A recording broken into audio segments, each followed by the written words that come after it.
Rumah sederhana itu berdiri di ujung gang kecil. Dindingnya sudah mulai kusam dimakan waktu, tapi selalu tampak bersih dan terawat. Dari luar, siapapun yang lewat akan mengira penghuninya adalah keluarga bahagia. Tirai jendela yang rapi, pot-pot bunga yang selalu disiram setiap pagi, dan suara tawa kecil seorang anak yang kerap terdengar di halaman. Semuanya seperti potret kehidupan rumah tangga yang nyaris sempurna. Di dalam rumah itu, seorang lelaki duduk di kursi kayu sambil merapikan dasi. Pagi masih basah oleh embun ketika ia bersiap-siap berangkat kerja. Lelaki itu bukanlah orang kaya, jauh sekali dari kata berlebihan. Hidupnya sederhana, gajinya pas-pasan, tapi ia selalu berusaha memberi yang terbaik untuk keluarganya. Sejak awal menikah, ia berjanji pada dirinya sendiri bahwa keluarganya tidak akan pernah merasa kekurangan selama ia masih bisa menggerakkan tangan dan kakinya. Sementara itu, dari dapur terdengar suara piring beradu pelan. Sang istri sedang menyiapkan sarapan, wajahnya tampak tenang, seolah tanpa beban. Sesekali ia melirik ke arah suaminya dengan senyum kecil, lalu kembali fokus pada pekerjaan di depannya. Dari luar, pemandangan ini seperti adegan drama keluarga yang indah. Seorang suami yang rajin bekerja, seorang istri yang telaten mengurus rumah, dan seorang anak yang lincah menunggu sarapan. Anak kecil itu berlari ke arah ayahnya, memeluk kaki sang ayah dengan tawa renyah. "Ayah, nanti pulang bawa jajan ya," pintanya polos. Lelaki itu tertawa, membungkuk, lalu menggendong anaknya tinggi-tinggi. "Tentu, Nak. Ayah akan pulang bawa sesuatu yang manis buatmu." Suasana itu, bagi mata orang luar, adalah kebahagiaan yang patut dicontoh. Tetangga-tetangga sering melihat mereka di sore hari. Sang suami pulang dengan wajah lelah tapi tetap tersenyum, anaknya berlari menyambut, istrinya menyodorkan segelas teh hangat. Banyak yang beranggapan mereka adalah keluarga yang damai, jauh dari konflik. Namun di balik senyum-senyum itu, ada hal-hal kecil yang mulai retak. Sang suami sering merasa ada jarak yang tidak bisa dijelaskan dengan kata-kata. Entah kenapa, setiap kali ia pulang kerja, senyum istrinya terasa hambar, seperti hanya sekadar formalitas. Kadang, ia mendengar bisikan-bisikan dari tetangga yang entah ditujukan padanya atau bukan, tapi cukup membuatnya gelisah. "Kasihannya, kalau suaminya nggak perhatian begitu," bisik seorang ibu rumah tangga di gang. Tapi istrinya sabar sekali loh, masih bisa tersenyum, masih bisa ramah," sahut yang lain. Lelaki itu menoleh sekilas waktu mendengar bisikan-bisikan itu. Hatinya bergetar, tapi ia memilih diam. Ia tak tahu dari mana suara-suara itu berasal, dan tak ingin buru-buru menuduh. Selama ini ia yakin sudah melakukan yang terbaik. Bekerja siang malam, pulang membawa hasil, bahkan masih menyempatkan diri bercanda dengan anaknya. Apalagi yang kurang? Setiap malam, ketika anak mereka sudah tertidur, ia sering memandang istrinya diam-diam. Wajah perempuan itu tampak tenang, bahkan cantik dalam kesederhanaannya. Namun ada sesuatu di matanya entah apa yang membuat lelaki itu merasa asing. Pandangan kosong, sering melamun, dan kalau diajak bicara hanya menjawab seperlunya. "Capek ya?" tanya suaminya suatu malam, mencoba membuka percakapan. "Lumayan," jawab istrinya singkat, tanpa menoleh. Ada jarak yang kian hari semakin jelas, meski keduanya masih tinggal di atap yang sama. Pagi itu, setelah sarapan, lelaki itu berpamitan. Ia mencium kening anaknya, lalu istrinya. Wajah istrinya tersenyum, tapi tatapannya dingin. Lelaki itu tidak membalas dengan curiga. Ia hanya menganggap itu bagian dari kelelahan. Ia tidak pernah tahu bahwa senyum itu hanyalah topeng. Ketika ia melangkah keluar, sang istri menatap punggungnya lama sekali. Begitu pintu tertutup, ekspresinya berubah. Senyum hangat itu lenyap, berganti dengan guratan getir. Ia berdiri di depan pintu, menghela napas panjang, lalu duduk di ruang tamu dengan wajah murung.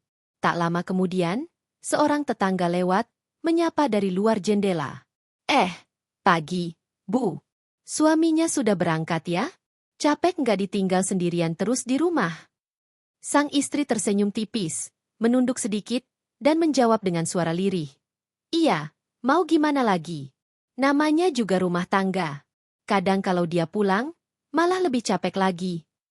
Kalimat itu menggantung samar, tapi cukup untuk membuat tetangga tersebut penasaran.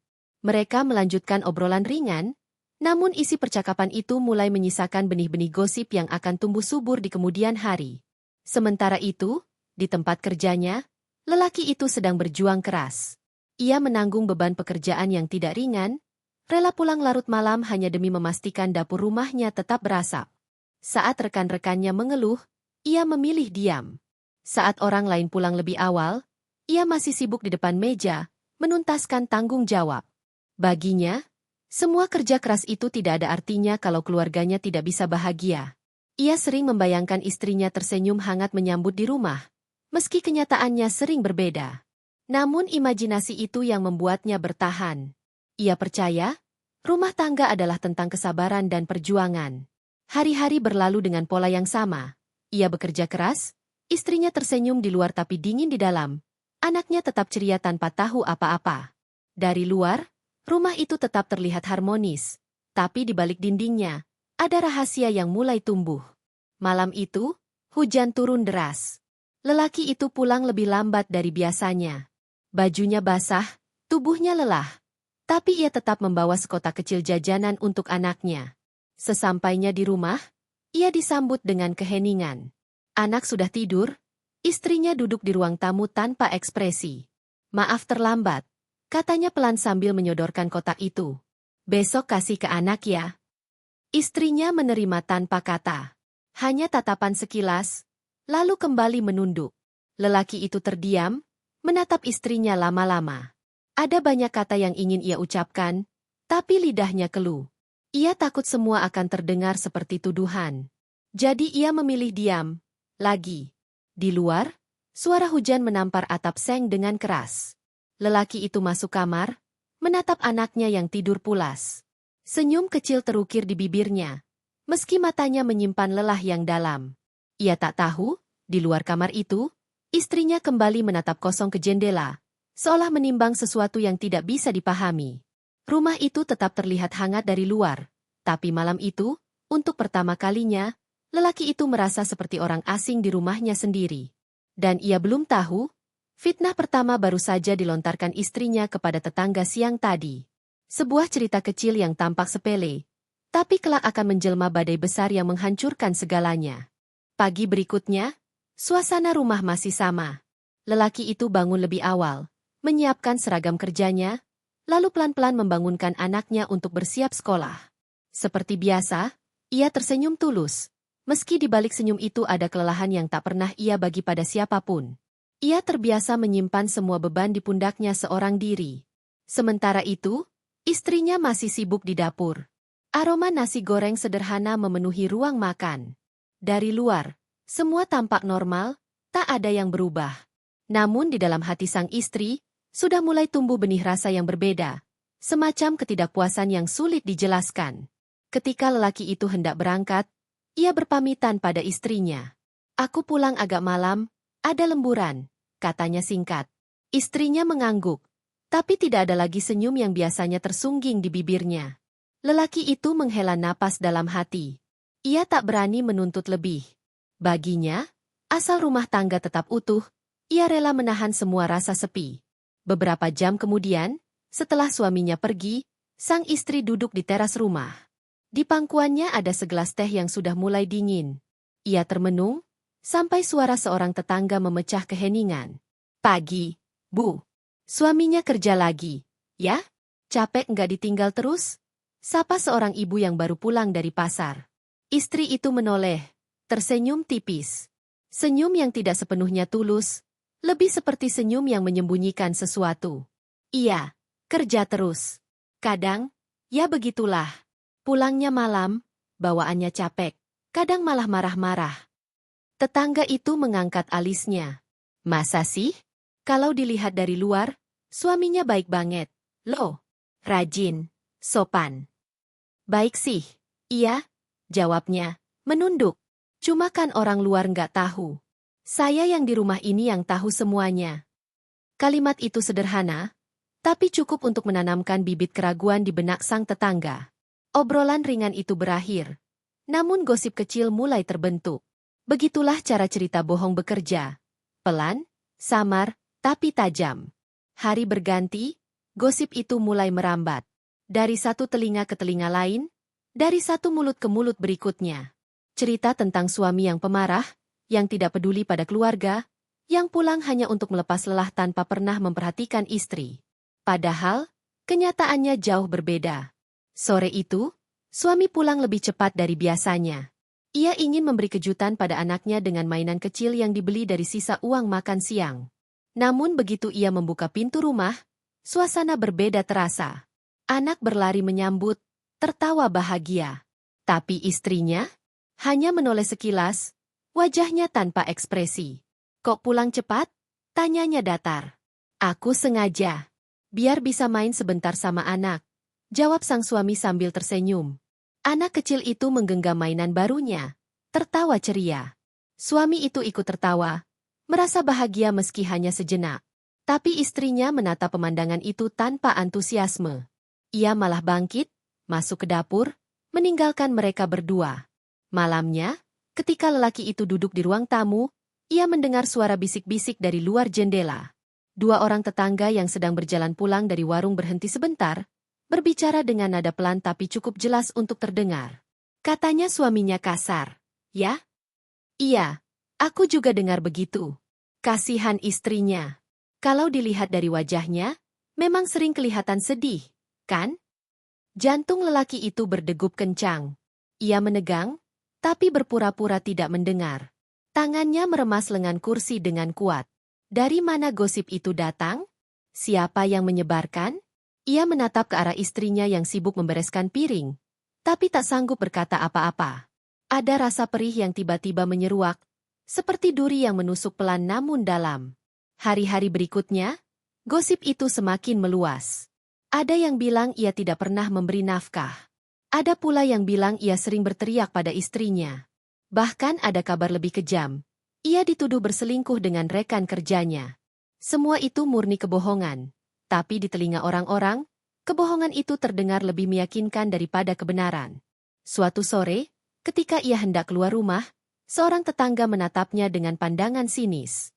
"Kasihan istri sama anakmu. Jangan terlalu keras sama mereka," katanya setengah berbisik. Lelaki itu terdiam. Bibirnya kaku, tidak tahu harus menjawab apa. Hatinya memberontak, ingin berteriak bahwa semua itu tidak benar. Namun suaranya tertahan di tenggorokan. Ia takut, justru dengan membela diri, ia akan terlihat semakin bersalah. Malam itu, ia memandang istrinya lama sekali.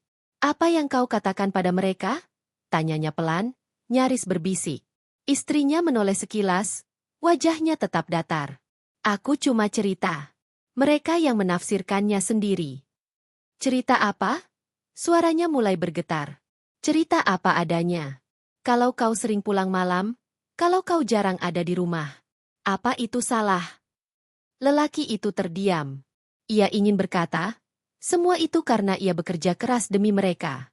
Ia ingin menjelaskan, setiap lembur, setiap keringat, adalah untuk keluarganya. Tapi lidahnya keluh. Ia menatap mata istrinya, dan untuk pertama kalinya ia melihat sesuatu yang asing di sana, semacam tatapan yang bukan lagi penuh cinta, melainkan dingin, bahkan tajam. Malam itu ia tidak bisa tidur. Suara gosip tetangga terngiang-ngiang di kepalanya. Kata-kata istrinya menusuk lebih dalam dari apapun. Untuk pertama kalinya, ia merasa bukan hanya disalahpahami, tapi juga dikhianati oleh orang yang paling ia percaya. Dan ia belum tahu, besok fitnah itu akan semakin membesar, jauh lebih berbahaya daripada yang ia bayangkan.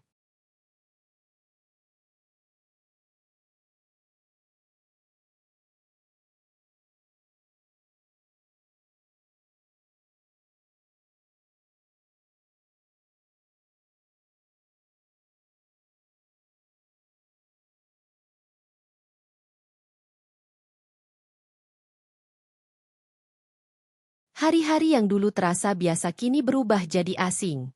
Lelaki itu masih berjalan menyusuri gang yang sama setiap pagi, dengan langkah tergesa menuju tempat kerjanya. Namun kali ini, tatapan orang-orang berbeda. Jika dulu para tetangga menyapanya dengan ramah, kini hanya lirikan cepat, sinis, seolah ia membawa aib yang menular. Ia merasakannya pertama kali ketika mampir ke warung di ujung jalan. Pemilik warung, seorang perempuan parubaya yang biasanya selalu tersenyum dan ramah, kini melayaninya tanpa menatap mata. Uang kembalian disodorkan begitu saja. Dingin, tanpa basa-basi. Lelaki itu hanya mengangguk, menahan perasaan aneh yang berkecamuk. Di perjalanan pulang kerja, ia kembali menangkap bisikan-bisikan yang menusuk. Itu dia orangnya. Kasihan istrinya. Sabar sekali. Semoga kuat. Aku dengar dia suka main tangan, ya? Jantungnya berdegup kencang. Kakinya serasa berat melangkah. Ia ingin menoleh, ingin berteriak bahwa semua itu tidak benar, tapi ia tahu sia-sia. Orang-orang sudah punya cerita mereka sendiri, dan cerita itu lebih manis daripada kebenaran pahit yang ia bawa. Di rumah, ia mendapati istrinya duduk bersama beberapa tetangga perempuan. Mereka tampak akrab, tertawa-tawa kecil sambil menutup mulut. Namun begitu ia masuk, tawa itu terhenti. Sunyi. Semua mata menoleh padanya, lalu berpaling dengan cepat, seolah kehadirannya adalah gangguan. Ia menatap istrinya, berharap ada penjelasan. Tapi istrinya hanya menunduk, memainkan jari-jarinya di pangkuan. Lelaki itu merasa perutnya mual, seperti ada batu besar menekan dadanya. Malamnya, setelah tetangga pulang, ia memberanikan diri bicara. "Kenapa mereka semua memandangku begitu?" tanyanya, suaranya bergetar. Istrinya menghela napas, lalu berkata pelan, "Aku nggak tahu. Mungkin mereka hanya salah paham." "Salah paham dari mana?" "Aku dengar gosip itu. Mereka bilang aku kasar. Mereka bilang aku nggak pernah kasih nafkah. Dari mana semua itu berasal kalau bukan dari mulutmu?" Istrinya menatapnya, mata berkaca-kaca. "Kau menuduhku? Aku cuma cerita seadanya. Aku capek. Aku kesepian. Kalau mereka menafsirkannya lain, itu bukan salahku." Lelaki itu terdiam. Ada rasa marah yang mendidih, tapi ia menelannya bulat-bulat. Ia tahu, sekali saja ia meninggikan suara, gosip itu akan semakin dianggap benar. Ia memilih diam, membiarkan hatinya tercabik tanpa perlawanan. Hari-hari berikutnya, situasi makin memburuk. Setiap ia lewat, tetangga-tetangga berbisik. Anak-anak yang dulu suka bermain dengan anaknya, kini mulai dijauhkan. Ada ibu-ibu yang melarang anaknya datang ke rumah, dengan alasan yang tak pernah diucapkan terang-terangan. Suatu sore, ia mendapati anaknya pulang dari bermain dengan wajah murung. "Ayah, teman-teman gak mau main sama aku," katanya ayah jahat. Darah lelaki itu mendidih. Ia berjongkok, memeluk anaknya erat-erat. "Jangan dengarkan mereka, Nak. Ayah nggak jahat. Ayah sayang sekali sama kamu dan ibu." Anak itu mengangguk, tapi sorot matanya menyimpan kebingungan yang dalam. Kata-kata di luar rumah dan kata-kata ayahnya bertabrakan di kepalanya yang masih polos. Lelaki itu menutup matanya, menahan air mata agar tidak jatuh. Sementara itu, istrinya tampak tak terganggu. Ia tetap bergaul dengan tetangga, tetap menebar senyum, tetap membiarkan gosip itu tumbuh tanpa pernah mencoba meluruskannya. Kadang, ketika lelaki itu pulang, ia mendengar sayup-sayup istrinya berbicara dengan nada lirih, seperti korban yang tengah dicurhati. "Ya beginilah hidupku. Aku cuma bisa sabar. Kau kuat sekali. Kalau aku di posisimu, mungkin sudah pergi dari dulu." Kalimat-kalimat itu bagai pisau yang menusuk dada. Lelaki itu ingin membantah. Tapi apa gunanya? Tak ada yang mau mendengar. Suatu malam, lelaki itu memberanikan diri berbicara lagi. "Kalau kau merasa sengsara bersamaku, kenapa masih bertahan? Katakan padaku. Apa yang kau mau? Aku akan berusaha memenuhinya." Istrinya menoleh sekilas, senyum tipis tersungging di bibirnya. Senyum yang bukan bahagia, melainkan mengejek. "Aku hanya ingin kau berubah. Jadi suami yang benar." Kata-kata itu menghantam lelaki itu lebih keras daripada pukulan apapun. Ia terdiam, lidahnya keluh. Apa arti suami yang benar bagi istrinya? Bukankah semua usahanya selama ini demi mereka? Malam itu, ia tidur dengan mata terbuka, memandang langit-langit kamar yang gelap. Di luar, suara jangkrik dan anjing menggonggong sayup-sayup. Tapi di dalam dadanya, hanya ada kekosongan yang menyesakkan. Keesokan paginya, ketika ia berjalan menuju tempat kerja, ia berpapasan dengan sekelompok tetangga. Mereka tidak lagi berbisik, melainkan menatapnya dengan pandangan penuh tuduhan. Salah seorang dari mereka berkata lirih, tapi cukup keras untuk terdengar. Lelaki macam itu tidak pantas jadi kepala keluarga. Langkahnya terhenti sejenak. Udara terasa begitu berat, seolah dunia bersekongkol melawannya. Ia ingin membalas, ingin menjelaskan, tapi tidak ada kata yang keluar. Ia hanya menunduk, melanjutkan langkahnya dengan hati yang hancur. Dan tanpa ia sadari, di belakangnya, istrinya sedang berdiri di teras rumah, mengawasi semua itu dengan tatapan yang sulit ditebak antara puas, lega, atau mungkin ada sesuatu yang lebih gelap. Fitnah yang dulu hanya benih, kini sudah tumbuh menjadi pohon. Akarnya menjalar kemana-mana, cabangnya menjulur ke setiap telinga. Dan lelaki itu terjebak di bawah bayang-bayangnya, sendirian, tanpa tahu bagaimana harus keluar. Ia tidak tahu, badai yang lebih besar masih menanti.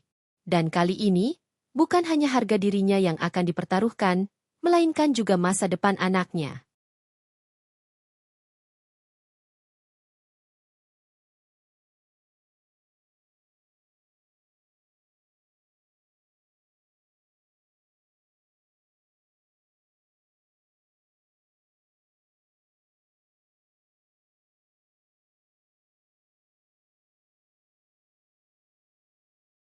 Malam itu udara begitu pengap. Lelaki itu duduk sendirian di ruang tamu dengan lampu remang yang hanya memantulkan bayangan tubuhnya di lantai. Tangannya meremas-remas kening, pikirannya penuh dengan pertanyaan yang tak kunjung mendapat jawaban. Ia mencoba memahami, menimbang-nimbang, mencari logika dari semua yang terjadi.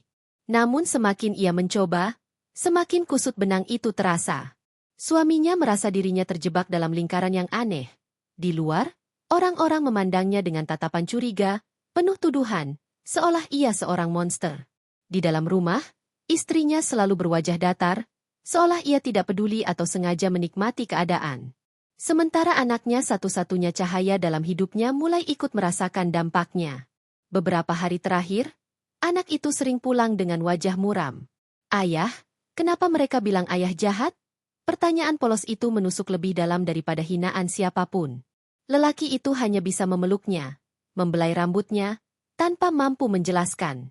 Bagaimana mungkin ia menjelaskan pada anak kecil bahwa ibunya sendiri adalah sumber semua gosip itu? Di lain sisi, hatinya masih berusaha menolak kenyataan. Ia ingin percaya bahwa istrinya bukan penyebab semua ini. Ia ingin tetap meyakini bahwa perempuan itu adalah pasangan yang dulu ia pilih dengan sepenuh hati, yang ia jaga dengan kerja keras, yang ia cintai tanpa syarat. Tapi kenyataan semakin sulit disangkal. Suatu sore, ia pulang lebih awal. Dari luar jendela, ia mendengar suara istrinya bercakap-cakap dengan seorang tetangga. Ia menahan langkah, telinganya menajam. Dia kalau marah suka banting barang. Suara istrinya terdengar pelan tapi jelas. "Kadang aku sampai takut, apalagi kalau anak nangis. Tapi ya, mau gimana lagi, aku cuma bisa sabar." Lelaki itu terpaku di tempat. Kata-kata itu seperti palu goda menghantam kepalanya. Ia tahu betul itu kebohongan. Ia tak pernah sekalipun membanting barang, apalagi di depan anak. Justru ia yang selalu menahan diri, memilih diam daripada melampiaskan marah. Ia berdiri di sana cukup lama, menunggu obrolan selesai, sebelum akhirnya masuk rumah dengan langkah berat. Tatapannya singgah pada istrinya, yang tersenyum tipis seolah tidak terjadi apa-apa. Hatinya bergemuruh. Ia ingin bertanya, ingin menuntut, tapi kata-kata itu lagi-lagi terhenti di tenggorokan. Ia tahu, setiap ia mencoba membela diri, istrinya selalu punya cara membalikkan keadaan. Malamnya, ia berbaring di ranjang sambil memandangi langit-langit.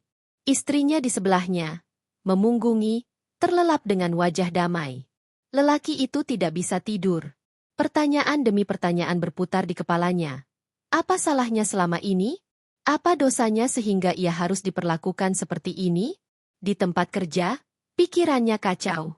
Ia menjadi sering melamun, membuat beberapa rekan heran. Seorang teman mendekat, menepuk pundaknya. "Kau baik-baik saja? Aku dengar beberapa hal tentang keluargamu." Hatinya langsung menciut. Rupanya gosip itu sudah merembes sampai ke tempat kerja. Ia hanya mengangguk pelan, pura-pura sibuk dengan kertas di depannya. Ia tahu, membantah hanya akan menimbulkan lebih banyak tanda tanya. Dalam kebingungannya, ia mulai mempertanyakan dirinya sendiri. Mungkin, pikirnya, ia memang kurang baik. Mungkin benar kata istrinya. Ia terlalu sibuk bekerja dan lupa memberi perhatian. Mungkin ia memang sering membuat istrinya kesepian. Tapi, apakah itu cukup untuk membuatnya dicap sebagai suami jahat? Apakah itu pantas jadi alasan untuk menebar fitnah?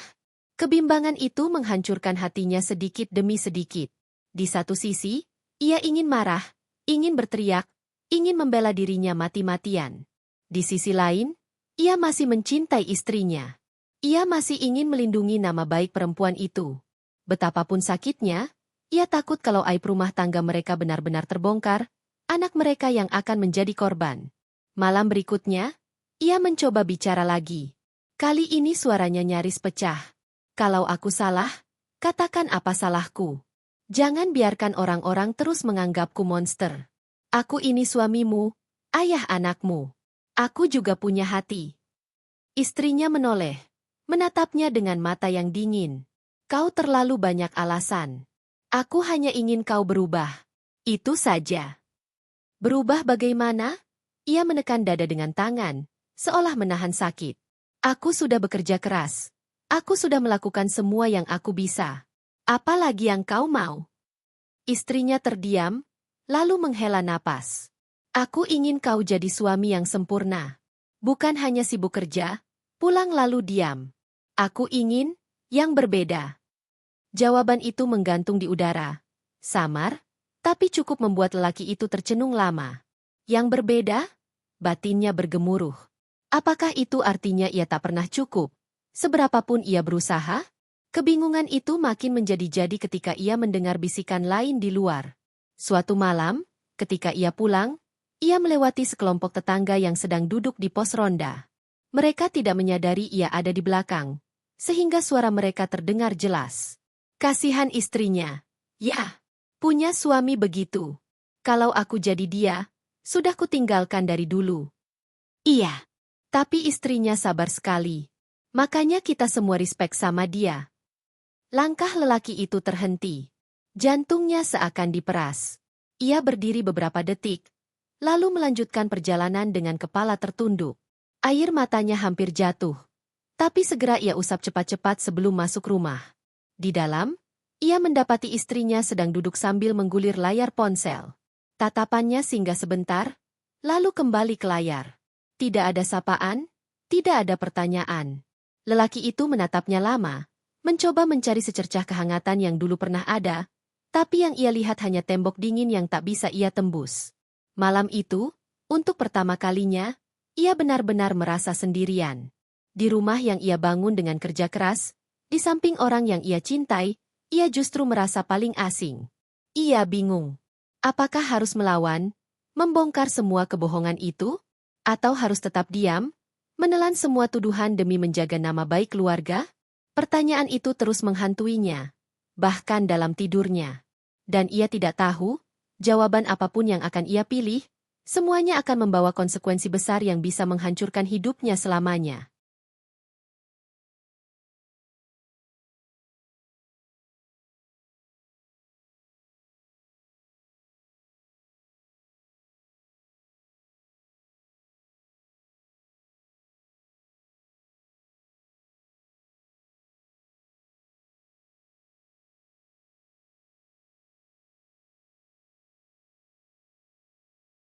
Hari-hari yang dulu tenang kini berubah menjadi ladang duri yang menusuk di setiap langkah.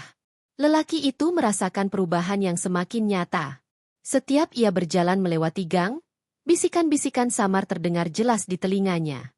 Tatapan orang-orang tidak lagi ramah, melainkan penuh selidik, penuh curiga, seolah ia menyembunyikan sesuatu yang hina. Di warung, ketika ia membeli kebutuhan rumah, percakapan tiba-tiba terhenti. Semua mata menoleh ke arahnya, lalu buru-buru menunduk atau pura-pura sibuk. Ia merasakan hawa aneh yang menusuk. Bahkan ketika ia melangkah pergi, suara lirih tetap terdengar. Kasihan ya, istrinya? Ah, suaminya itu memang begitu. Katanya sering main tangan. Lelaki itu mengepalkan tangan di dalam saku. Jantungnya berdegup cepat. Tubuhnya panas oleh amarah. Namun lidahnya keluh. Ia ingin sekali berbalik, menegaskan bahwa semua itu dusta. Tapi ia tahu, kata-katanya tidak akan berarti apa-apa. Fitnah sudah terlanjur jadi kebenaran di mata orang-orang. Fitnah itu tidak hanya berhenti di lingkungan sekitar. Keluarga besar pun mulai terpengaruh. Suatu malam, ia mendapat panggilan telepon dari mertuanya. Suaranya dingin, penuh nada tuduhan. Kau tega sekali memperlakukan anakku seperti itu? Apa kau lupa dulu aku merestui kalian karena percaya kau bisa menjaganya? Ternyata aku salah. Suara itu menghantam hatinya lebih keras dari apapun. Ia mencoba menjelaskan, tapi mertuanya tidak memberi kesempatan. Jangan berdalih. Aku tidak mau dengar. Kalau kau masih seperti ini, lebih baik lepaskan dia. Aku tidak mau anakku terus menderita. Telepon terputus, meninggalkan keheningan yang menusuk. Lelaki itu menatap layar ponsel lama sekali, seakan berharap kata-kata tadi hanya mimpi buruk. Namun hatinya tahu, luka itu nyata. Malam itu, ia duduk di teras rumah dengan pandangan kosong. Rokok di tangannya terbakar habis tanpa tersentuh. Kepalanya penuh dengan tanya. Sampai kapan ia bisa menahan semua ini? Sampai kapan ia sanggup menjadi sasaran fitnah yang semakin menjadi-jadi? Di dalam rumah, istrinya tampak sibuk mengetik di ponsel. Sesekali ia tersenyum kecil, entah kepada siapa. Lelaki itu memperhatikannya dalam diam. Ada rasa perih yang mengiris, rasa curiga yang makin sulit ditepis. Apakah benar istrinya yang menebarkan semua kebohongan ini? Atau ia hanya sedang terjebak dalam ilusi yang salah? Namun keraguan itu sirna ketika suatu hari ia mendengar sendiri dengan telinga yang tak bisa dibantah.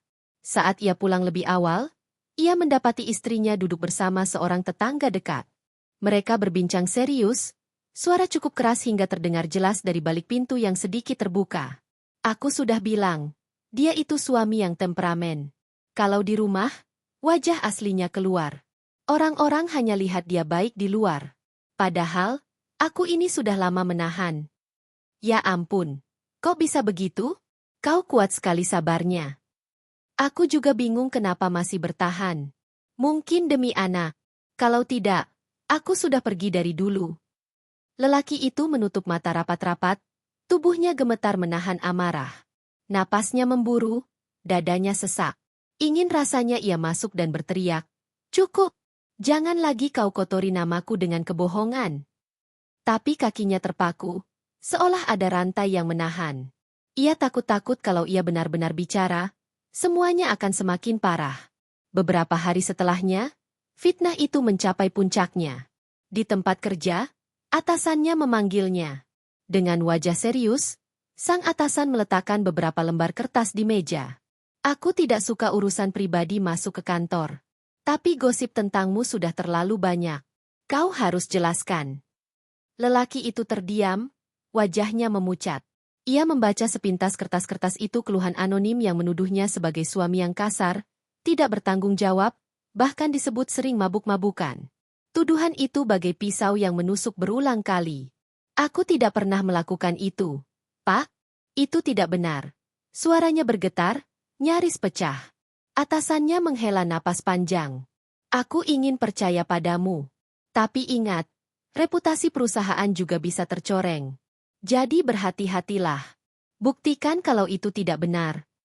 Ia keluar dari ruangan dengan langkah gontai. Dunia seakan berputar, langit-langit kantor terasa menekan tubuhnya.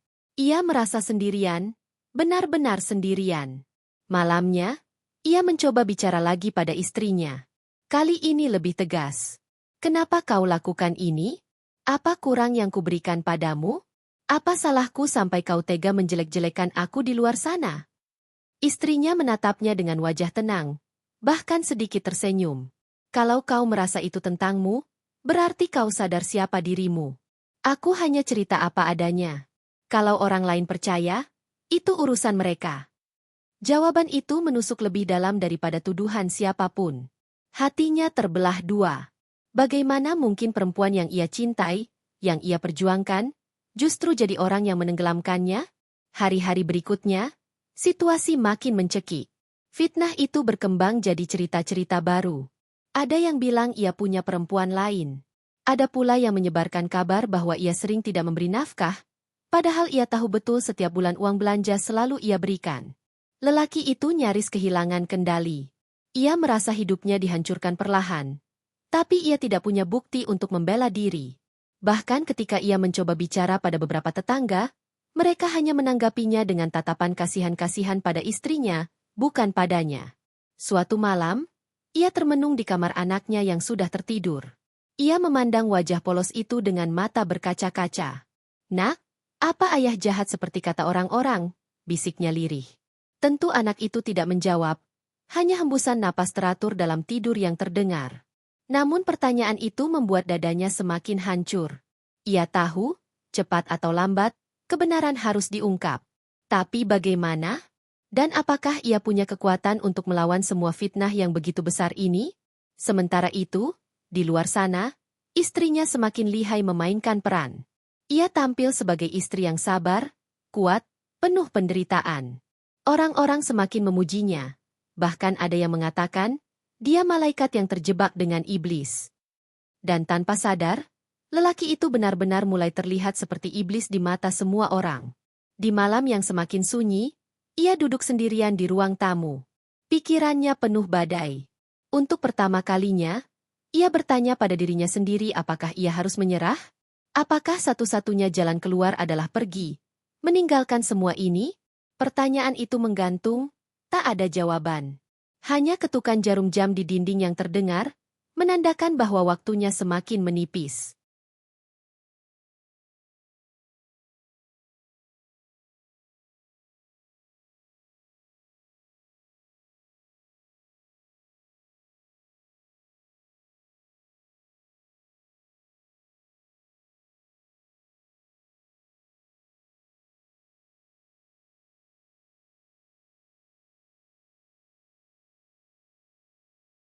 Hari-hari berikutnya terasa bagai mimpi buruk yang tidak kunjung usai. Lelaki itu berjalan dengan langkah berat setiap kali keluar rumah. Tatapan orang-orang kini bukan hanya sekadar curiga, tapi penuh kebencian. Seakan-akan ia adalah racun yang harus dijauhi, aib yang harus dihapuskan. Di tempat kerja, ia sudah jarang diajak bicara. Rekan-rekan yang dulu akrab kini memilih menjaga jarak. Senyum yang biasanya ia terima, menghilang. Bahkan ketika ia mencoba menyapa, balasan yang datang hanya berupa anggukan kaku. Rasanya seperti menjadi orang asing di dunia yang sudah ia bangun dengan susah payah. Puncaknya, ia dipanggil kembali ke ruang atasannya. Suara atasannya terdengar datar, nyaris tanpa emosi. "Kami sudah menerima laporan tambahan. Ini tidak bisa dianggap main-main. Jika gosip ini terus berkembang, reputasi perusahaan bisa jatuh. Aku harap kau bisa menyelesaikan masalah pribadimu. Kalau tidak, jangan salahkan kami bila mengambil keputusan." Kata-kata itu bagaikan vonis mati. Lelaki itu hanya bisa mengangguk. Meski dalam hati ia berteriak. Ia ingin menjelaskan, ingin mengatakan bahwa semua itu bohong. Tapi apa gunanya? Orang-orang sudah telanjur percaya pada cerita yang dibangun oleh istrinya. Ketika pulang ke rumah, ia menemukan pemandangan yang membuat dadanya semakin sesak. Mertuanya datang bersama dua orang saudara istrinya. Wajah mereka kaku, tatapan menusuk.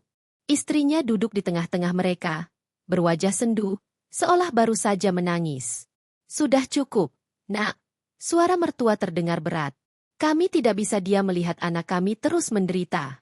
Kau tega sekali memperlakukan dia seperti ini. Kalau kau masih punya hati, lepaskan dia."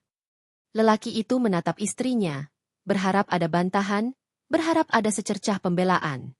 Tapi yang ia lihat hanyalah sorot mata yang dingin, bahkan sedikit kemenangan yang samar. "Aku tidak melakukan apa yang kalian tuduhkan." Suaranya bergetar, penuh luka. "Aku tidak pernah menyakiti dia. Semua itu bohong."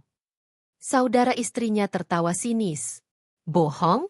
Kau pikir kami akan percaya padamu setelah semua bukti yang ada? Tetangga, teman, bahkan keluargamu sendiri sudah tahu siapa kau sebenarnya." Kalimat itu membuat darahnya berdesir. Keluarganya sendiri? Benarkah mereka juga percaya? Jawabannya datang beberapa hari kemudian, ketika ia mencoba mengunjungi orang tuanya. Ia berharap menemukan pelukan hangat, dukungan yang bisa menenangkannya. Tapi yang ia temukan hanyalah tatapan kecewa dari ayahnya dan isakan lirih ibunya. "Kami mendengar banyak hal tentangmu," kata ayahnya dengan nada getir. "Kami malu, Nak. Malu pada tetangga, Malu pada saudara. Kalau benar kau seperti itu, lebih baik kau berubah sebelum semuanya terlambat. Tidak, ayah. Itu tidak benar. Semua hanya fitnah. Suaranya pecah, matanya basah. Tapi ibunya hanya menggeleng, menatapnya dengan mata merah penuh kekecewaan. Ia keluar dari rumah itu dengan langkah gontai, merasa bumi benar-benar menelannya. Tempat terakhir yang ia harap bisa menjadi pelindung pun kini menolaknya. Ia sendirian, benar-benar sendirian. Malamnya, ia duduk di kursi ruang tamu, menatap kosong ke arah pintu. Istrinya lewat begitu saja, tak peduli. Suasana rumah seperti neraka yang dingin. Anak mereka duduk di sudut, memeluk boneka, matanya bingung menatap kedua orang tuanya yang semakin jauh satu sama lain. Ayah, suara kecil itu memanggil, pelan tapi tajam. Lelaki itu menoleh, melihat anaknya menatap penuh tanya. Kenapa orang-orang bilang ayah jahat? Pertanyaan itu menusuk lebih dalam dari semua tuduhan. Lelaki itu memeluk anaknya erat. Air mata jatuh tanpa bisa ditahan. Ayah tidak jahat, Nak. Ayah hanya sedang salah dimengerti. Namun bahkan anak kecil itu mulai terbawa arus. Esoknya, ia mendengar anaknya bercerita pada teman-temannya di sekolah, ayahku bukan orang jahat, benar deh. Kata-kata polos itu membuat hatinya hancur. Anak sekecil itu sudah harus membela ayahnya di depan orang lain. Hari demi hari, tekanan itu makin menumpuk. Ia merasa seperti dikepung dari segala arah. Fitnah istrinya menjalar kemana-mana, memperkuat satu sama lain, seakan menjadi kebenaran yang tak terbantahkan. Tidak ada ruang baginya untuk bernapas, tidak ada celah untuk membela diri. Suatu malam, setelah semua tidur, ia duduk di meja kerjanya. Lampu redup menerangi wajahnya yang letih. Tangannya memegang pena, menulis sesuatu di selembar kertas. Ia menulis semua yang ia rasakan, tentang cintanya yang dikhianati, tentang fitnah yang menghancurkan, tentang rasa lelah yang tak tertanggungkan. Tangannya gemetar, matanya basah, hatinya terhimpit. Ia berpikir, mungkin inilah akhirnya. Mungkin menyerah adalah satu-satunya jalan keluar dari semua ini. Namun tepat ketika ia menaruh pena, suara pintu berderit. Anak kecil itu berdiri di ambang pintu, menatap dengan mata mengantuk. Ayah belum tidur? Lelaki itu buru-buru menyembunyikan kertas itu. Ia tersenyum kaku, lalu memanggil anaknya mendekat. Ayah cuma lagi kerja. Nak, pergi tidur lagi ya. Anak itu mengangguk, lalu kembali ke kamar. Lelaki itu menatap kertas di depannya. Air matanya jatuh mengenai tinta yang belum kering, membuat tulisan itu buram. Ia sadar, ia tidak bisa menyerah. Bukan demi dirinya, tapi demi anak kecil itu. Anak yang masih polos, yang masih percaya padanya. Ia harus bertahan, entah bagaimana caranya. Tapi dalam hatinya, ia tahu, jika ia terus diam, ia akan hancur. Jika ia terus menahan, ia akan musnah. Cepat atau lambat, ia harus melawan. Dan malam itu, untuk pertama kalinya, api kecil menyala dalam hatinya. Bukan lagi sekadar luka, tapi tekad yang mulai tumbuh. Namun api itu masih kecil, masih rapuh, dikepung oleh badai fitnah yang terus mengamuk di sekelilingnya. Apakah ia mampu menjaga nyala itu tetap hidup? Atau justru badai itu akan memadamkannya sebelum sempat membesar? Pertanyaan itu menggantung, meninggalkan malam yang semakin dingin dan sunyi.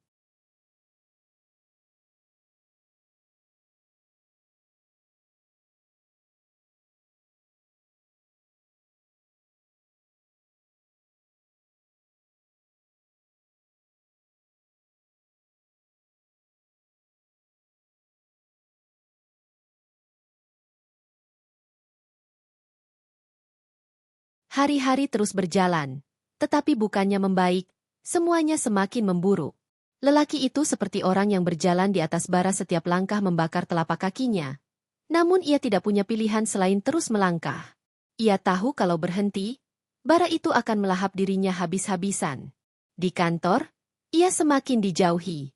Senyum palsu yang dulu sesekali masih ia terima kini benar-benar hilang. Rekan kerja bahkan menolak satu meja dengannya saat makan siang. Ia pernah mendengar seseorang berbisik, kalau gosip itu benar, bagaimana mungkin dia bisa kerja di sini? Menjijikan. Kata-kata itu menusuk telinganya. Tapi ia menunduk, menelan semuanya bulat-bulat. Ia tahu, membantah hanya akan membuat dirinya semakin dicurigai. Ia harus sabar. Sabar sampai kebenaran mau tidak mau muncul ke permukaan. Namun kesabaran itu diuji setiap malam ketika ia pulang. Istrinya semakin lihai memainkan peran. Di depan tetangga, ia tampil sebagai perempuan malang yang sabar menanggung penderitaan. Tapi begitu pintu rumah tertutup, wajah itu berubah menjadi datar, bahkan dingin seperti es. Seolah semua yang dilakukan hanyalah permainan panggung yang ia nikmati. Suatu malam, lelaki itu mendengar ketukan di pintu. Seorang tetangga datang, membawa sekotak makanan. "Ini buat anakmu," katanya lirih. "Kasihan, pasti sering kelaparan kalau suamimu begitu." Lelaki itu tercekat. Tangannya gemetar ketika menerima kotak itu. Ia ingin berteriak, ingin menjelaskan bahwa anaknya tidak pernah kekurangan makanan, bahwa ia selalu memastikan perut keluarganya kenyang sebelum dirinya sendiri. Tapi lidahnya keluh. Ia hanya mengangguk, tersenyum kaku, lalu menutup pintu. Begitu pintu tertutup, ia memandang kotak makanan itu dengan mata berair. Sakit bukan main rasanya ketika kebaikan orang lain justru lahir dari kebohongan istrinya. Ia berjalan ke kamar anaknya, memeluk si kecil yang sudah tertidur, sambil berbisik, "Ayah janji, nak, suatu hari nanti semua orang akan tahu kebenarannya." Namun hari berikutnya, ujian datang lagi. Saat ia berjalan pulang, sekelompok remaja di pinggir jalan menunjuk ke arahnya sambil tertawa. Itu dia, suami brengsek yang sering mukulin istri. Pantes istrinya kelihatan sabar banget. Ternyata begitu aslinya. Lelaki itu berhenti, menoleh sebentar, menatap tajam. Remaja-remaja itu langsung diam. Tapi kemudian tertawa lagi setelah ia melangkah pergi. Dadanya sesak. Tangannya mengepal begitu kuat sampai uratnya menegang. Hatinya ingin sekali membalas, meluruskan, membungkam semua kebohongan itu. Tapi ia kembali memilih diam. "Bukan karena aku lemah," gumamnya lirih sambil melangkah. "Tapi karena aku tahu, setiap kata akan dipelintir jadi senjata untuk menghancurkanku lebih dalam." Kesabaran itu semakin diuji ketika anaknya mulai ikut merasakan beban. Suatu sore, anak itu pulang dengan mata sembab. "Ayah, mereka bilang aku anak dari orang jahat. Mereka bilang aku harus malu punya ayah kayak gini." Kalimat itu merobek hatinya. Ia berjongkok, meraih wajah kecil itu, mengusap air matanya. "Nak, dengarkan ayah baik-baik. Orang boleh berkata apa saja, tapi yang benar hanya bisa kau lihat sendiri. Ayah mencintaimu, ayah tidak pernah jahat. Percayalah sama ayah." Anak itu mengangguk, meski air matanya belum berhenti. Lelaki itu memeluknya erat, menahan air mata agar tidak jatuh. Ia tahu, jika anaknya melihat ia menangis, maka seluruh benteng akan runtuh. Malam itu, ia berdoa lebih lama dari biasanya. Ia duduk bersujud, memohon dengan suara bergetar. "Ya Tuhan, beri aku kekuatan untuk tetap sabar. Jangan biarkan aku jatuh sebelum waktunya. Tunjukkan kebenaran, walau satu hari saja, agar aku tahu tidak sia-sia aku bertahan." Namun doa itu terasa menggantung. Esok harinya, fitnah baru muncul. Kali ini jauh lebih kejam. Kabar bahwa ia berselingkuh dengan perempuan lain. Gosip itu menyebar cepat, bahkan sampai ke telinga anak-anak kecil yang berlarian sambil bersorak, "Itu ayahnya yang punya perempuan lain." Lelaki itu membeku. Langkahnya terhenti, tubuhnya gemetar. Ia ingin menyangkal, ingin membela diri, tapi apa gunanya? Ia tahu, semakin ia bicara, semakin orang akan percaya bahwa ia berusaha menutupi kesalahan. Di rumah, istrinya hanya tersenyum tipis. "Lihat, aku tidak perlu bicara banyak. Orang-orang sendiri yang tahu siapa dirimu." Kata-kata itu membuat darahnya mendidih. Untuk pertama kalinya, ia berdiri, menatap tajam ke arah istrinya. "Sampai kapan kau terus lakukan ini? Apa kau tidak takut suatu hari kebenaran akan menelanmu sendiri?" Istrinya menatap balik dengan dingin, tanpa gentar. "Kebenaran? Kebenaran adalah apa yang orang percaya. Dan saat ini, semua orang percaya padaku, bukan padamu." Kalimat itu menampar lebih keras daripada pukulan apapun. Lelaki itu mundur, jantungnya berdetak liar. Ia sadar, istrinya benar dalam satu hal. Kebenaran bukan lagi soal fakta, Tapi soal siapa yang lebih pandai membuat orang percaya. Malam itu, ia duduk di teras, menatap langit yang gelap tanpa bintang. Hatinya remuk. Kesabaran yang ia genggam dengan erat kini terasa seperti benang tipis yang bisa putus kapan saja. Ia bertanya pada dirinya sendiri, sampai kapan ia bisa bertahan? Namun ketika ia menoleh ke dalam rumah, melihat anaknya tidur dengan wajah damai, ia menemukan alasan untuk bertahan 1 hari lagi. Demi dia, gumamnya, aku akan sabar 1 hari lagi. 1 hari itu menjadi 1 minggu. 1 minggu menjadi 1 bulan. Dan setiap hari, kesabaran itu diuji lebih keras. Tetangga semakin sinis. Keluarga semakin jauh. Di kantor, ia mulai kehilangan kepercayaan. Bahkan dirinya sendiri mulai goyah, mempertanyakan apakah kesabarannya ini benar-benar jalan yang tepat, atau justru tali gantungan yang perlahan mencekiknya. Namun ia tetap diam. Ia tetap menahan. Karena jauh di lubuk hatinya, ia percaya satu hal, badai sebesar apapun, pada akhirnya akan reda. Yang belum ia tahu adalah, badai itu belum sampai puncaknya. Dan ketika saat itu tiba, kesabarannya benar-benar akan dipaksa memilih, tetap menahan, atau meledak menghancurkan semuanya.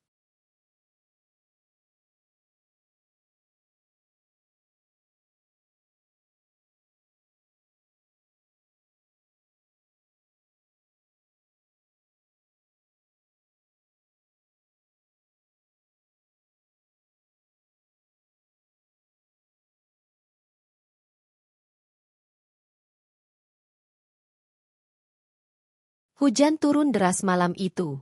Lelaki itu duduk sendirian di ruang tamu, menatap kaca jendela yang dipenuhi titik-titik air. Suara gemuruh langit seakan menjadi cerminan isi hatinya gelap, gaduh, penuh petir yang siap menyambar kapan saja. Ia sudah terlalu lama menahan, dan ia tahu cepat atau lambat segalanya akan pecah. Namun malam itu, sesuatu yang tak terduga terjadi. Telepon rumah berdering, memecah keheningan. Dengan langkah berat, ia mengangkatnya. Suara seorang wanita terdengar di seberang, bergetar, seperti ragu ingin bicara. Mas, saya minta maaf mengganggu. Saya sebenarnya tidak percaya dengan semua gosip itu. Ia terdiam. Jantungnya berdegup. Hampir mustahil ada orang yang masih berani mengatakan hal itu di tengah badai fitnah yang menelannya. Siapa ini? Tanyanya pelan. Aku tetanggamu, rumah 2 gang dari sini. Aku sering melihat, sebenarnya Mas itu bukan seperti yang mereka katakan. Aku pernah lihat sendiri, waktu Mas yang diam-diam belanja kebutuhan anakmu, tapi orang-orang bilang sebaliknya. Aku pernah lihat Mas yang selalu pulang terlambat karena kerja, bukan keluyuran. Aku cuma ingin bilang, aku tahu ada yang tidak beres dengan cerita yang disebarkan istrimu. Suara itu lirih, tapi cukup untuk membuat dadanya terasa sesak, bukan karena sakit, melainkan lega. Ternyata tidak semua orang menutup mata. Ada yang masih melihat dengan jernih. Namun sebelum ia sempat membalas, suara itu terputus. Telepon mendadak mati. Ia mencoba menelepon balik, tapi hanya nada sibuk yang terdengar. Ia menatap gagang telepon itu lama sekali. Ada harapan kecil yang muncul, tapi juga tanda tanya besar. Kenapa orang itu tiba-tiba menelepon lalu menghilang? Apakah ia benar-benar tulus? Atau sekadar bayangan samar yang diciptakan nasib untuk mengujinya? Keesokan harinya, tanda lain muncul. Di pasar, ia sedang membeli beberapa kebutuhan rumah. Tiba-tiba ia melihat istrinya, tapi bukan sendiri. Ada seorang pria yang berdiri terlalu dekat dengannya, berbicara dengan cara yang anehnya akrab, bahkan intim. Mereka tidak sadar sedang diperhatikan. Lelaki itu bersembunyi di balik deretan kios, menahan napas. Ia melihat istrinya tertawa kecil, lalu menerima sesuatu dari pria itu, sebuah amplop coklat yang dengan cepat diselipkan ke dalam tas. Degup jantungnya tak terkendali. Amplop itu jelas bukan sesuatu yang biasa. Tangannya ingin sekali menghampiri, ingin bertanya, ingin membongkar semuanya di tempat itu juga. Tapi ia menahan diri. Ia tahu, jika ia bergerak gegabah, istrinya akan lebih pintar memutarbalikkan cerita. Ia memilih diam, mengikuti dari jauh. Namun begitu ia berusaha mendekat lebih dekat, seorang pedagang memanggilnya untuk mengambil belanjaan yang ia pesan. Sekejap ia menoleh, dan ketika ia kembali mencari sosok istrinya, keduanya sudah lenyap. Hari itu ia pulang dengan dada sesak. Ia berusaha bertanya dengan nada hati-hati saat malam tiba. Tadi aku lihat kamu di pasar. Sama siapa kamu? Istrinya tersenyum tipis. Sama temanku. Kenapa? Kau curiga? Kau pikir aku yang selingkuh? Nada itu penuh sindiran. Ia terdiam, tidak ingin memancing pertengkaran.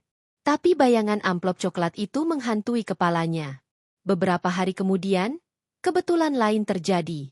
Seorang rekan kantor yang biasanya menjauh mendekatinya diam-diam. Mas, sebenarnya aku nggak yakin dengan gosip yang beredar. Aku pernah lihat langsung, istrimu pernah datang ke kantor dengan seorang laki-laki. Tapi anehnya, dia selalu cerita ke orang-orang kalau kamu yang berselingkuh. Aku nggak tahu siapa yang benar, tapi aku mulai ragu. Itu seperti retakan kecil di tembok besar yang selama ini mengurungnya. Retakan yang jika diperlebar sedikit saja, bisa menghancurkan semua kebohongan. Lelaki itu mulai menyusun potongan-potongan. Telepon misterius, amplop coklat di pasar, kesaksian samar dari rekan kantor. Semuanya seperti potongan puzzle yang belum lengkap. Ia mulai memperhatikan gerak-gerik istrinya lebih teliti. Setiap malam, ia berpura-pura tidur lebih cepat, padahal matanya diam-diam mengintip. Dan benar saja beberapa kali istrinya terlihat sibuk dengan teleponnya, berbisik-bisik, lalu menghapus pesan dengan cepat.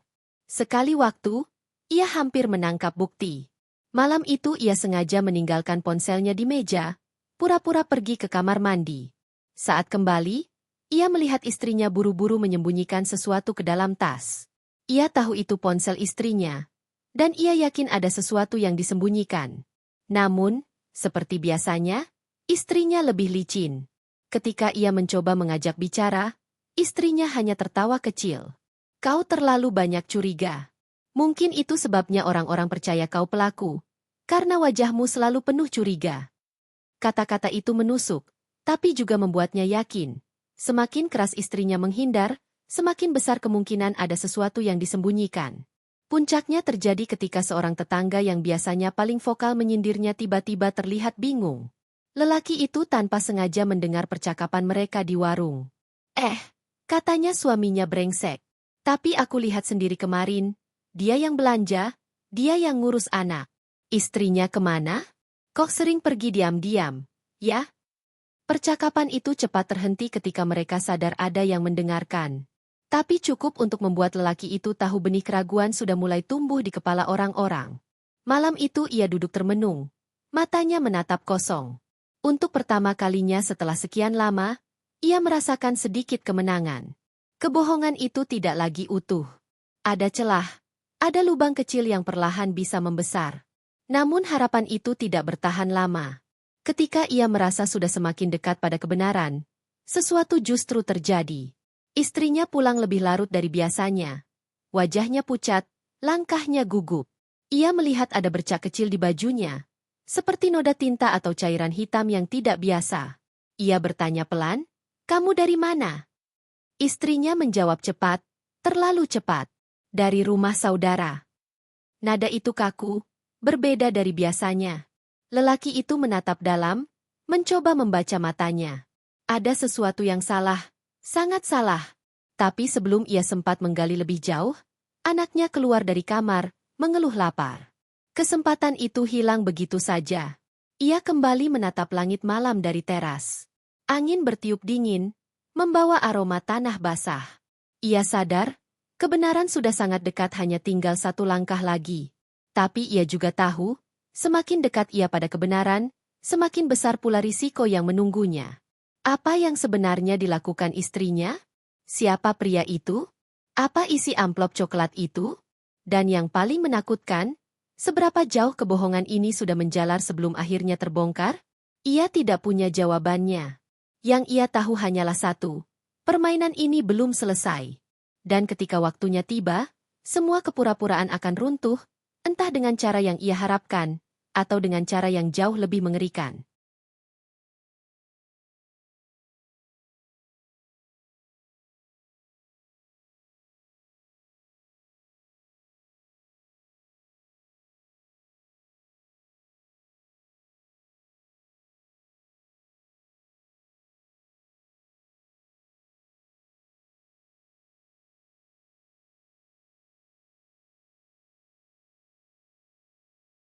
Hari itu suasana di rumah berbeda. Lelaki itu merasakannya sejak pagi udara begitu berat. Seakan-akan ada sesuatu yang hendak pecah. Ia duduk di meja makan, menatap kosong pada secangkir kopi yang sudah dingin. Istrinya belum juga keluar kamar. Meski biasanya jam segini sudah ribut dengan segala alasan untuk mencari perhatian tetangga. Ketika pintu kamar akhirnya terbuka, ia terdiam. Wajah istrinya pucat, matanya sembab seperti baru habis menangis. Tapi anehnya, tangannya tetap sibuk merapikan riasan, menutup segala jejak yang tidak ingin terlihat. Lelaki itu hanya menatap, tidak berkata apa-apa. Namun anak mereka tiba-tiba bersuara, polos seperti biasa. Ibu, kenapa bajunya sobek? Lelaki itu menoleh cepat. Benar ada sobekan kecil di bagian lengan bajunya, seperti bekas tarik paksa. Istrinya terkejut sepersekian detik, lalu segera menutupi dengan selendang. Ah, ini cuma kenapaku tadi di jalan, katanya tergesa. Tapi lelaki itu tahu, itu bukan jawaban yang sebenarnya. Ada sesuatu yang disembunyikan. Hari itu berjalan aneh. Istrinya terlihat gugup, sering memegang ponsel lalu buru-buru menyembunyikannya. Lelaki itu diam-diam memperhatikan, menunggu celah. Dan celah itu akhirnya datang ketika malam tiba. Saat istrinya mandi, ia melihat ponsel itu tergeletak di meja. Tangannya gemetar saat meraihnya. Ia tahu, ini bisa jadi satu-satunya kesempatan. Ia membuka layar, dan jantungnya hampir berhenti ternyata tidak terkunci. Pesan terakhir masih terbuka. Dari seseorang yang hanya disimpan dengan inisial. Jangan ceroboh. Kalau sampai ketahuan, semua bisa berantakan. Tenang saja. Dia tidak akan pernah tahu. Semua orang sudah percaya padaku. Lelaki itu terpaku. Tangannya hampir melepaskan ponsel itu. Kalimat-kalimat itu jelas bukan obrolan biasa. Ada konspirasi. Ada sesuatu yang direncanakan dengan matang. Tiba-tiba suara pintu kamar mandi berderit. Ia buru-buru meletakkan ponsel itu kembali ke meja, berusaha terlihat tenang. Istrinya keluar dengan handuk di kepala, menatapnya sekilas. Lelaki itu menahan napas, takut ketahuan. Malam itu ia tidak bisa tidur. Kata-kata dalam pesan itu berputar-putar di kepalanya. Semua orang sudah percaya padaku. Itulah inti dari semuanya. Istrinya hidup dari topeng yang ia bangun dengan sangat rapi. Tapi sekarang, topeng itu mulai robek. Keesokan harinya, retakan itu semakin lebar. Sebuah insiden terjadi di rumah tetangga.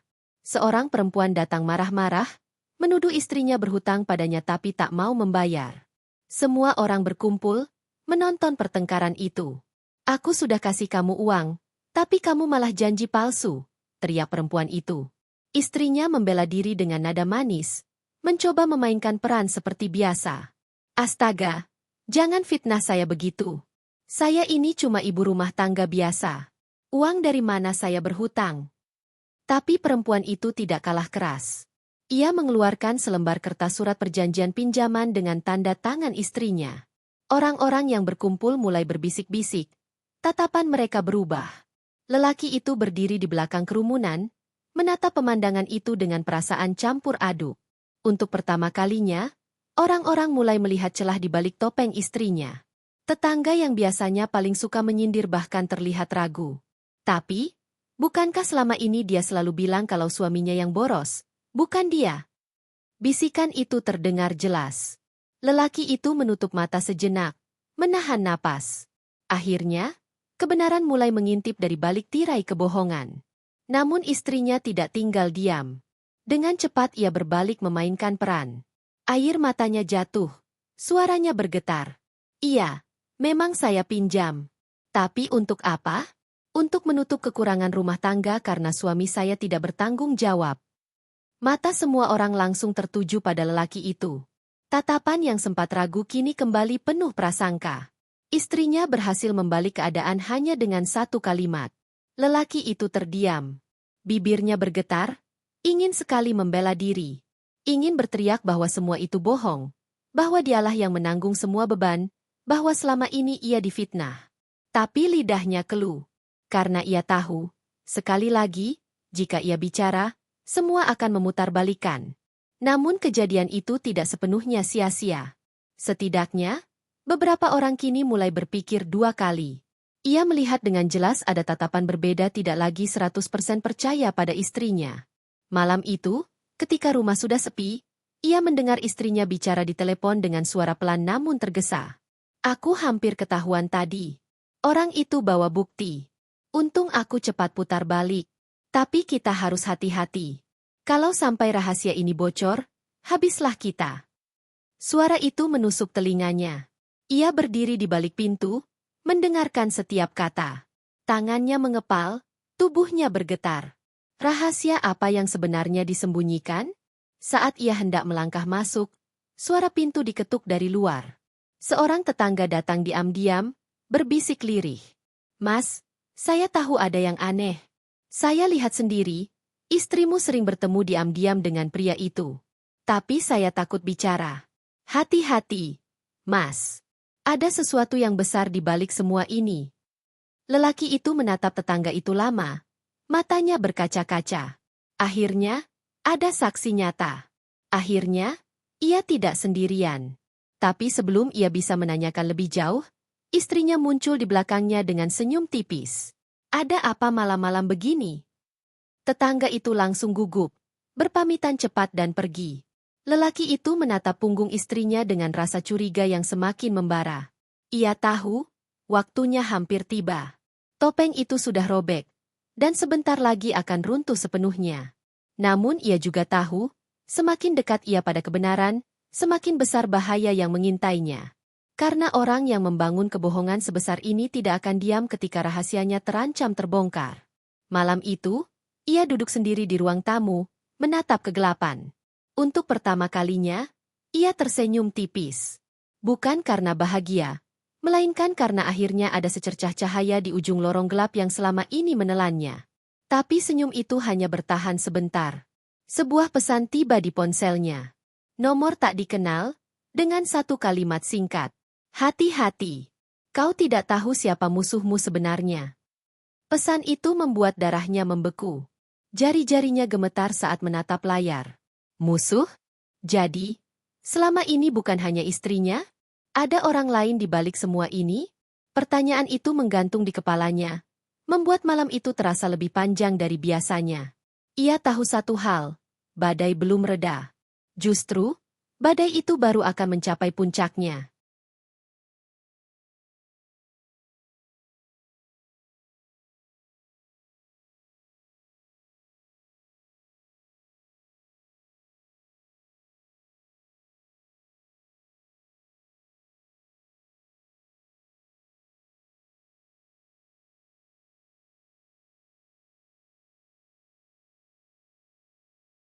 Hari itu udara terasa berbeda. Lelaki itu bangun lebih pagi dari biasanya. Tapi entah mengapa jantungnya berdegup kencang sejak membuka mata.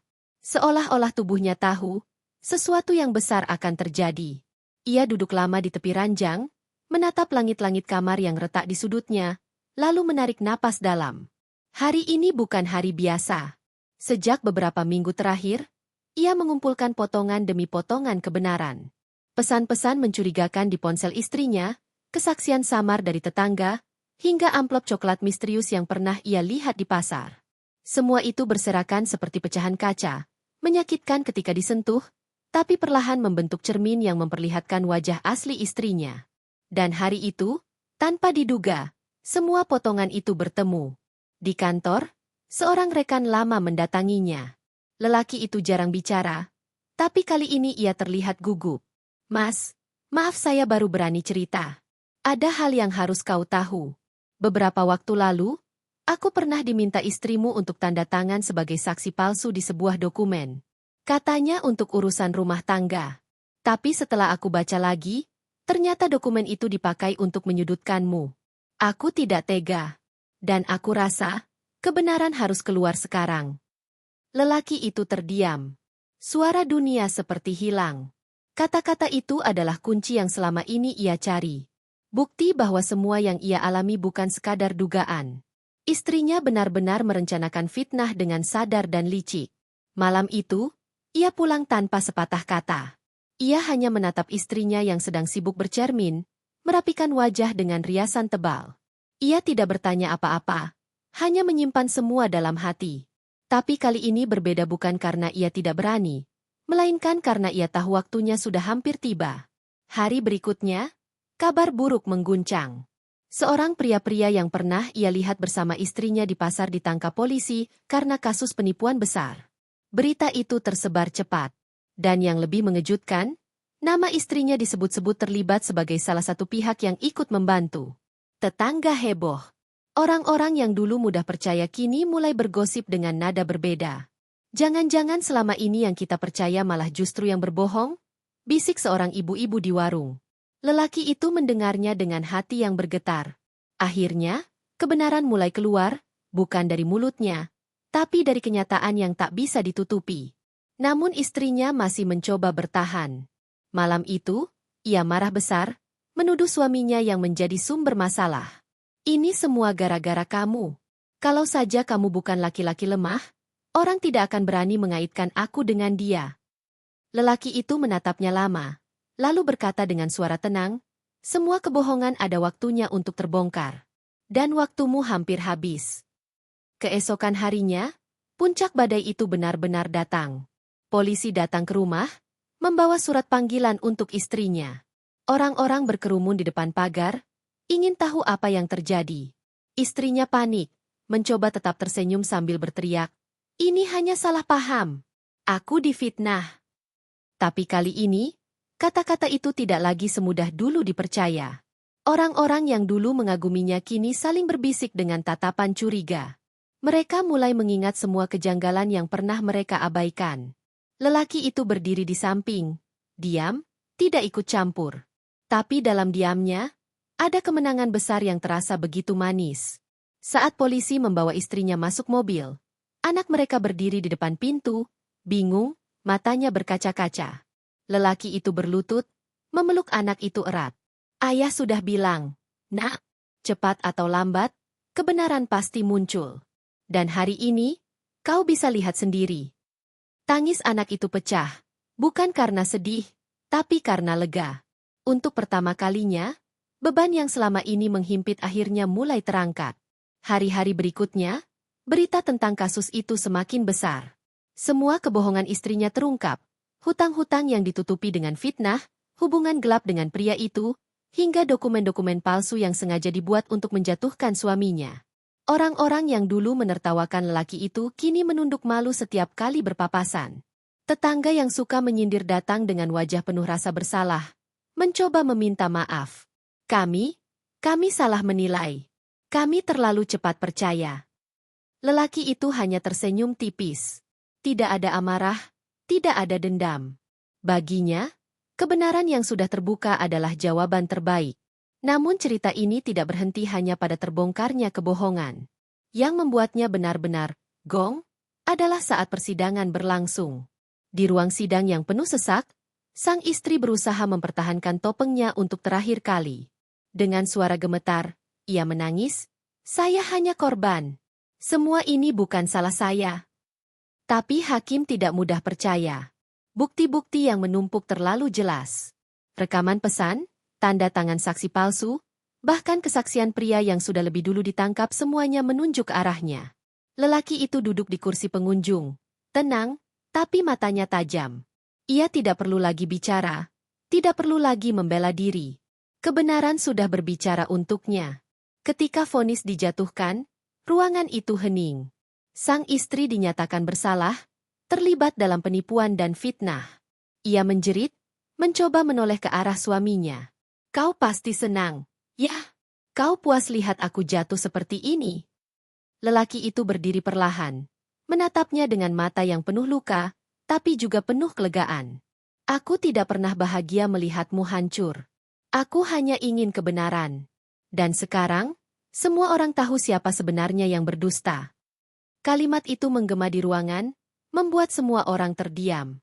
Setelah persidangan, ia berjalan keluar bersama anaknya. Udara terasa berbeda, lebih ringan, lebih lapang. Ia menatap langit biru yang cerah, seolah-olah Tuhan sendiri menyingkap tirai gelap yang selama ini menutup hidupnya. Orang-orang yang dulu menundukkan kepala kini datang menghampiri, menyalami, meminta maaf. Tapi ia hanya tersenyum dan berkata, Tidak perlu meminta maaf pada manusia. Selama kita masih punya waktu, mintalah ampun pada Tuhan. Anaknya menggenggam tangannya erat. Matanya berbinar. Ayah, sekarang orang-orang tahu, kan, kalau ayah tidak jahat. Ia mengangguk, menahan air mata. Iya, Nak. Sekarang semua orang tahu. Dan itu cukup untuk kita. Hari itu, ia berjalan pulang dengan langkah yang lebih ringan. Rumah yang dulu terasa seperti penjara kini menjadi tempat yang penuh arti. Tidak ada lagi suara fitnah, tidak ada lagi tatapan sinis. Hanya ada dirinya, anaknya, dan kebenaran yang akhirnya berdiri tegak. Dan di hatinya, ada ketenangan yang tidak pernah ia rasakan selama bertahun-tahun. Ia sadar, meski perjalanan ini penuh luka, pada akhirnya ia menang bukan karena ia membalas, tapi karena ia memilih bertahan hingga kebenaran sendiri yang menegakkan keadilan.